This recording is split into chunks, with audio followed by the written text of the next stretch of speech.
Welcome to Strip Cover Lit, where we squeeze the bigger picture out of literature. I'm Adrian Ford, and we are here for part 2 of a 7-part series as we journey along through The Sounds of Poetry, a brief guide by Robert Pinsky. This being part 2, moves from introduction and lays before accent and duration, which is the first official chapter. Pardon me.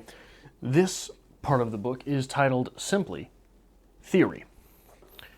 And we begin, I think it's always important to spend time and pay special attention to the first couple paragraphs of any chapter in a book like this. Pardon me, I'm sorry. And here they read as such. There are no rules. However, principles may be discerned in actual practice. For example, in the way people actually speak or in the lines poets have written. If a good line contradicts a principle one has formulated, then the principle, by which I mean a kind of working idea, should be discarded or amended. Art proceeds according to principles discernible in works of art. So we're off to a strong start. The thing I've always said about rules, and you can find all sorts of rules about writing. You can find all sorts of rules about literature, about interpretation, about anything in life. And the one thing that I always say about rules is the important way to imagine the framing of a rule is that you can't do it unless you can do it. Either be good or be good at it, right? Don't kill someone unless you think you can get away with it. That's not what we're talking about. We're talking about poetry here. And the reason I think that it's important to remember that a rule is a framework, and you can't do it unless you can do it, is that there is no shortage of rules, but there is a shortage of great literature. So there's no way all of those rules are right. And if a rule is correct, the one rule that I always say is no adverbs in writing. Adverbs they make for poor writing. They strip the reader of an opportunity to learn something. I believe that. I believe that 100% wholeheartedly. Does that mean that I don't believe in fiction there could be a place for an adverb? I don't say that. But I have yet to meet the adverb on a page that I cannot look at and say, if the writer had done this, that would have been a stronger piece.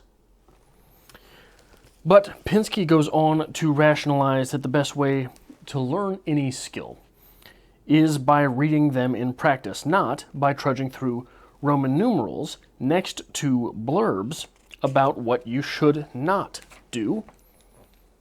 However, coming to us from page 8, a guide can be helpful. The theory of this guide is that poetry is a vocal, which is to say a bodily art. The medium of poetry is a human body. The column of air inside the chest, shaped into signifying sounds in the larynx and the mouth. In this sense, poetry is just as physical or bodily an art as dancing. And that sounds pretty hippie, Pinsky. And I have to take a moment to belabor the fact that every book I've ever read on poetry sets apart some time to go down this weird and hippie road, obviously not wearing shoes, while we walk on the dirt path. I'm not sure it is profitable, really, to make those points. I am not sure that poetry as a bodily art form is any more or specific an art form than reading poetry. But sure, hey, okay. It's your book, Robert. It's your book. But then, and this is only a 3-page chapter, really 2.5 pages. But Pinsky hit me with a couple things that I've never contemplated before, beginning with this paragraph. Moreover, there is a special intimacy to poetry because, in this idea of the art, the medium is not an expert's body. As when one goes to the ballet in poetry, the medium is the audience's body. When I say to myself a poem by Emily Dickinson or George Hebert, the artist's medium is my breath. The reader's breath and hearing embody the reader's breath and hearing embody the poet's words. This makes the art physical, intimate, vocal, and individual. Loosely, beauty is in the eye of the beholder, and poetry is in the mouth of the recipient? Question mark. It is a very interesting thing to think about if you do take poetry seriously. So basically, anytime you write anything, anytime you produce anything, the moment it's done, it no longer belongs to you. I've had arguments about this even with YouTube videos. For example, we did a video on The Great Gatsby. I don't own the thoughts that I expressed in that video. I'm not sure I support them today. And if I read The Great Gatsby 100 times, I could have 1,000 interpretations, simply because that is the nature of literature. Poetry is the same way. Once you've written it, it is no longer yours, no matter what you had meant for it to be. The minute it lives in someone else, it is theirs. And that I've thought of, right? That is an important tenet of being a writer. You don't own it. Once you did all this stuff with J.K. Rowling going back and revisionist history things, revisionist historicizing things, it's garbage. Those stories are out there. They are no longer hers. If she wants to add to that canon, by all means. But the stories as they exist on the page do not belong to her any longer. But the fact that the recipients, the speaker's body as an instrument, the thought of that is intriguing. And that is, so Chuck Palahniuk has a short story called Guts. And in it, there's a scene where someone is masturbating in a pool. And they become stuck to the bottom of the pool by the drain that recirculates the water, I think it is. I'm not 100% positive. Don't spend much time in pools, obviously. I can't swim. But that story is infamous for the fact that people pass out when hearing it live or when reading it. Dalton did so you should get at him on Twitter at The Dalton and make fun of him for passing out reading a short story. It was in an airport, apparently. But anyway, that is using your reader's body as an instrument. You are weaponizing your reader against his or herself, that's profound. That's something, as a writer, I'm going to have to learn to play with. It is especially pronounced, as Pinsky, I think, rightly points out here, in poetry, because of it feels viscerally wrong not to at least move your tongue along with the words while reading poetry. Which is, again, perhaps some of the hippie stuff he's talking about there. But because of that, there is something to this observation of your reader's body as an instrument, or as your poem using them, sort of a symbiotic relationship. But moving past that, further on page 8, the last paragraph, which carries on to page 9, and it is the final paragraph in the chapter, reads as such. I hope to focus on the way an extraordinary system of grunts and mouth noises evolved by the human primate has been used as the material of art. Poetry, in this vocal and intellectual sense, is an ancient art or technology. Older than the computer, older than print, older than writing, and indeed, though some may find this surprising, much older than prose.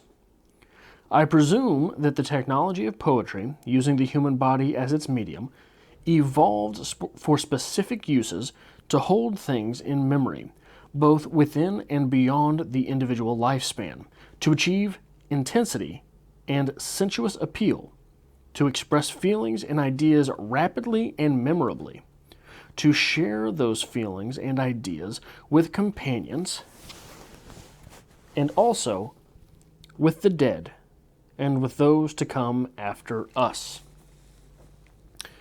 This is true, of course, and baldly so. But I've certainly never thought about it in those terms. So things like the ancient Song of Beowulf, the story of Beowulf was passed down orally, memorized. And these tellings and retellings became more or less specific as they could be remembered. It is the evolution of a story. And people evolved to be able to tell them, to be able to remember them, to be able to interpret them, to be able to hear them, to be able to hear differentiation inside them. And in this way, these poems are technology. It's just like a thumb drive. What are we passing along inside this poem? What we're passing along inside this poem is some type of narrative which is encompassing a moral, a value, a belief, a truth. But it's encapsulated. It's like the moral is the gel inside the Tylenol gel cap. The cap is the poetry. That is a technology. Much in the way that the Tylenol makes you feel better, the poem helps you learn something. Or I suppose a vitamin would have been perhaps a better example here. But I've never thought about it in those terms. That poetry is a technology. And it is a thought that should, paired with using someone else's body as your instrument, it should make each and every writer that is following along with this feel a little bit more wry. There is something to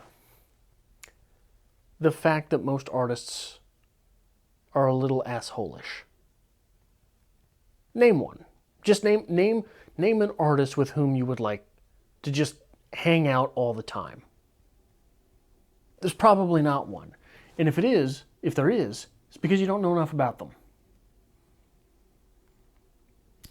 And I wonder if these two, so the thought of poetry serving as a technology should prickle one's spider senses, because technology is not always used for good.